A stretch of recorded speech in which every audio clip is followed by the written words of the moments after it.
Welcome to the Yolo Bypass Wildlife Area.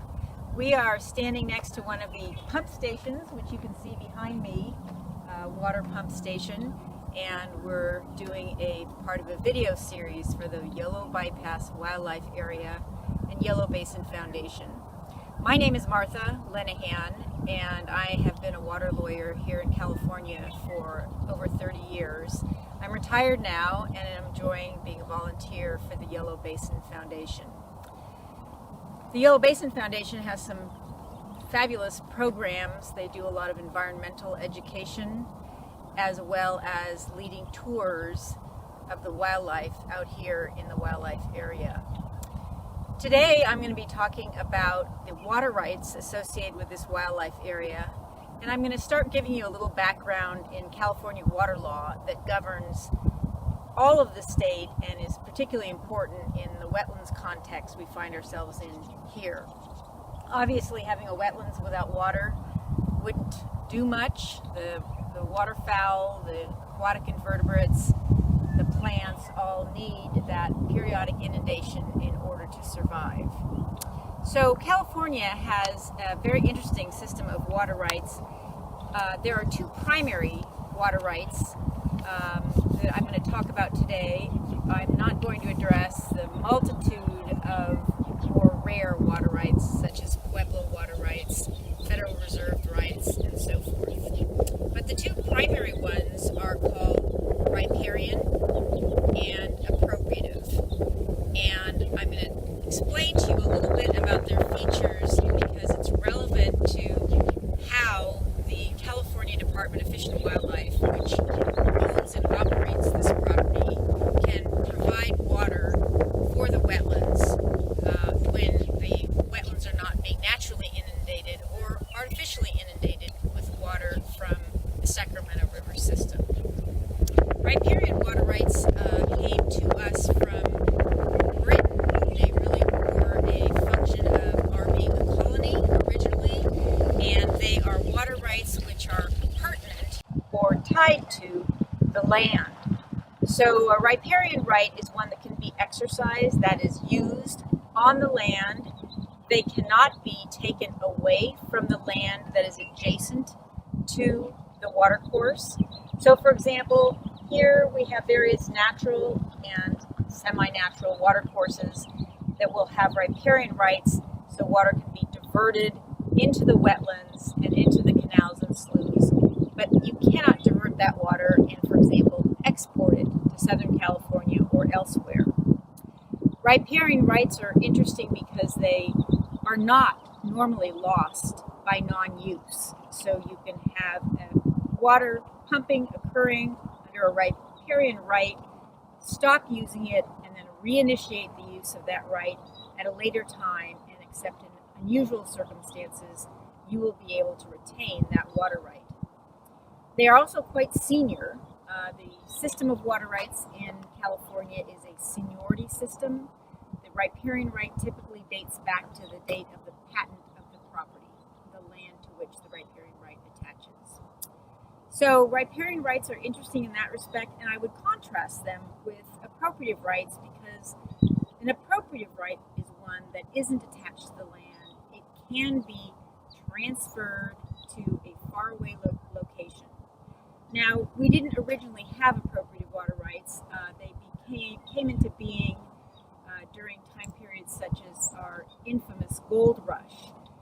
As you can imagine, the miners coming to California needed to take water out of rivers and streams, export it to distant locations, and use it for hydraulic mining, where they had powerful guns that shot streams of water at the hillsides and mountainsides in order to extract the gold from those locations.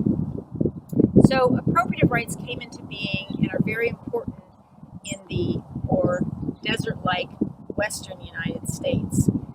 If you do not have an appropriative water right, you cannot export water for use in Southern California for urban or agricultural uses.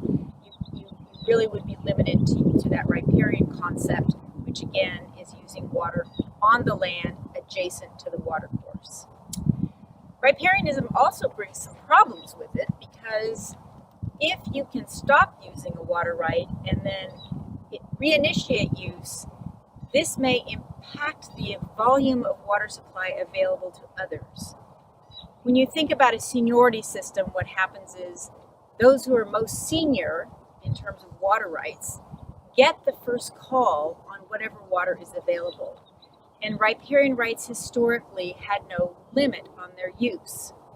This changed in 1928 when a riparian was using a huge amount of water basically to flood certain property, causing great disruption to the junior appropriative water rights holders trying to divert from the same system.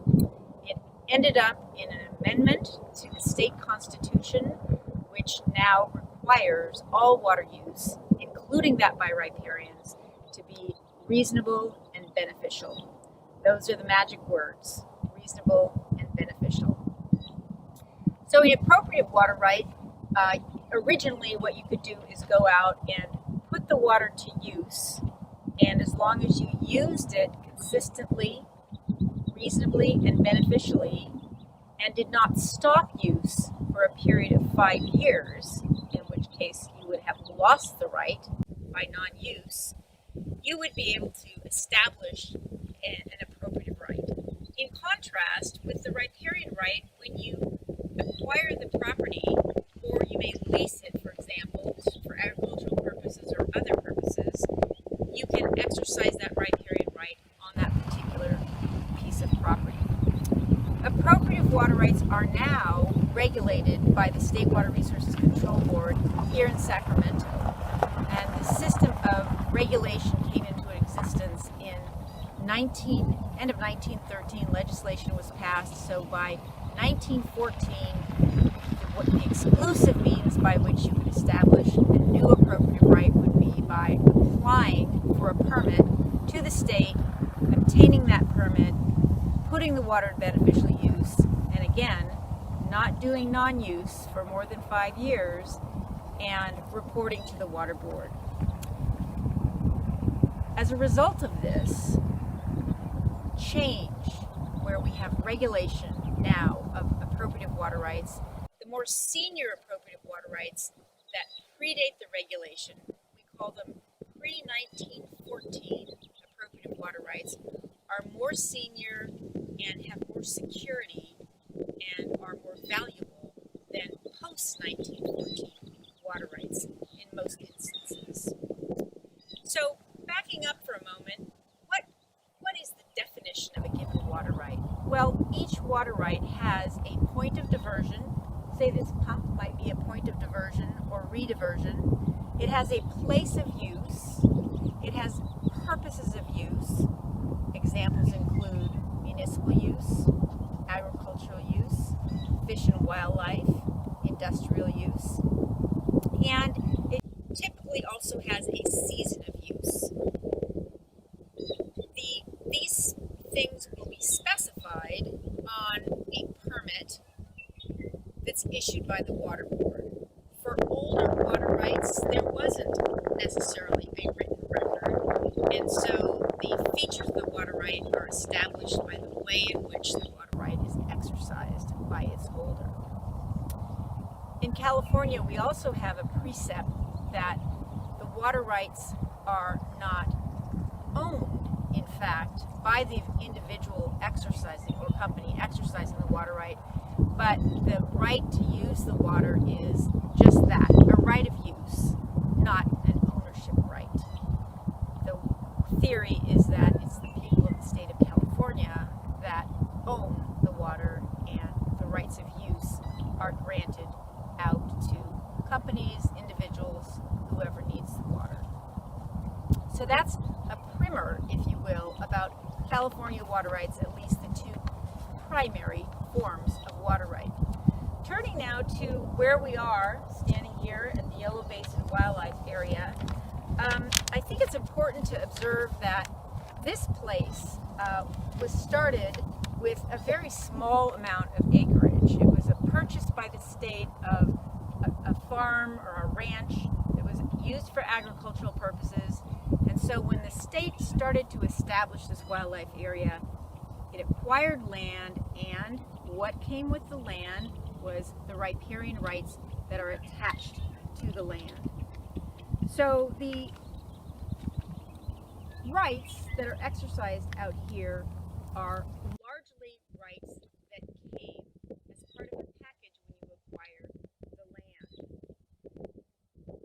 In 1991, when the wildlife area was established, it was less than 3,000 acres in size.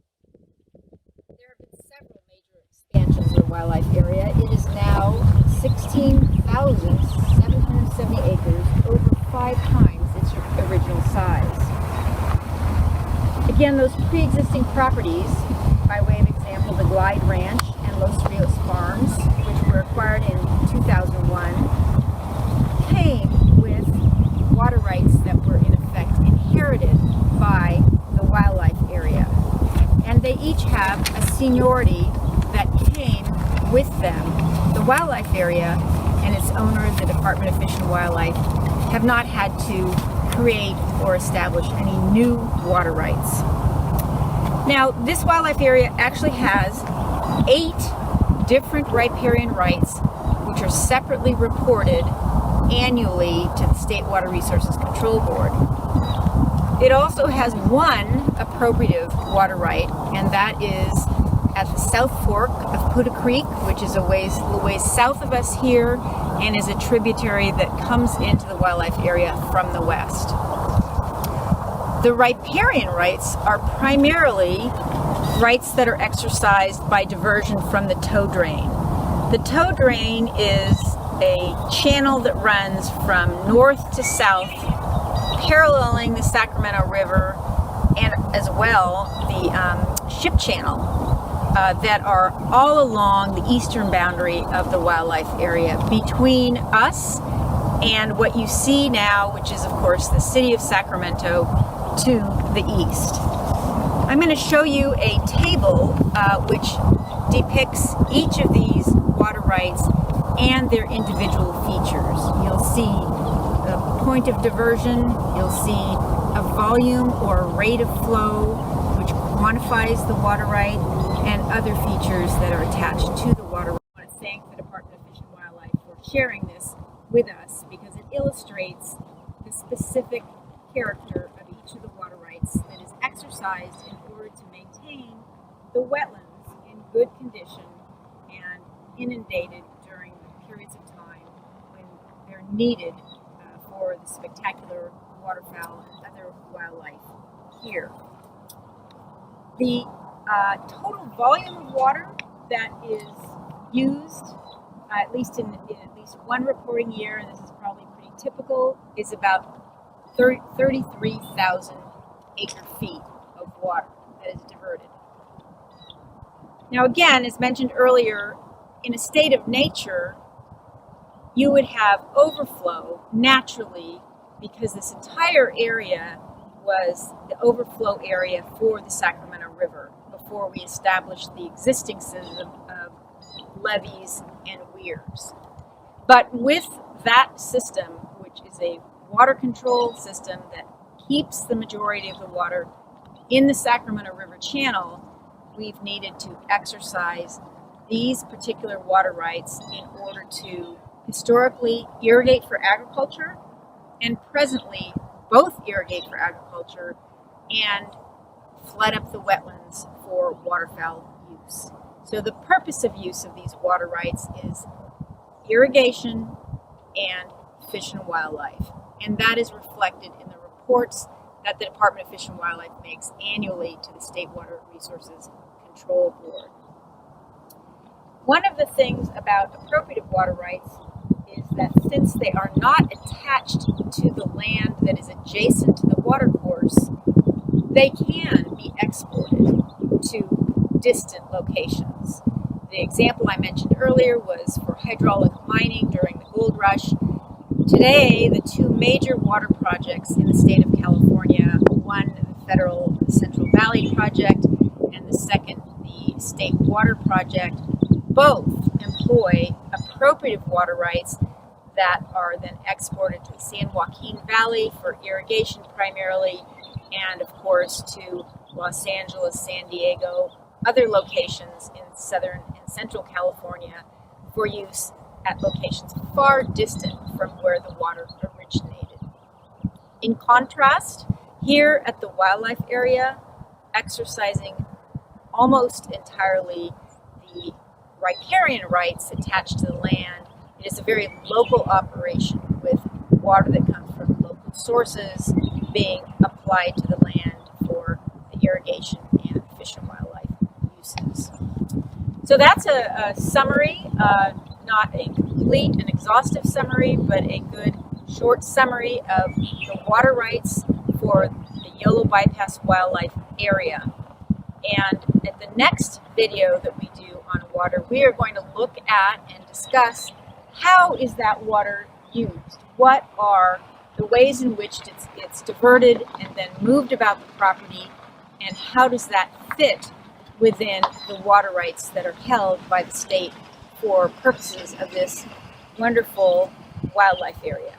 Please know that you can come out here, I think it's 364 days a year, drive slowly around the wetlands and see incredible waterfowl and wildlife. It's a wonderful place. Thank you.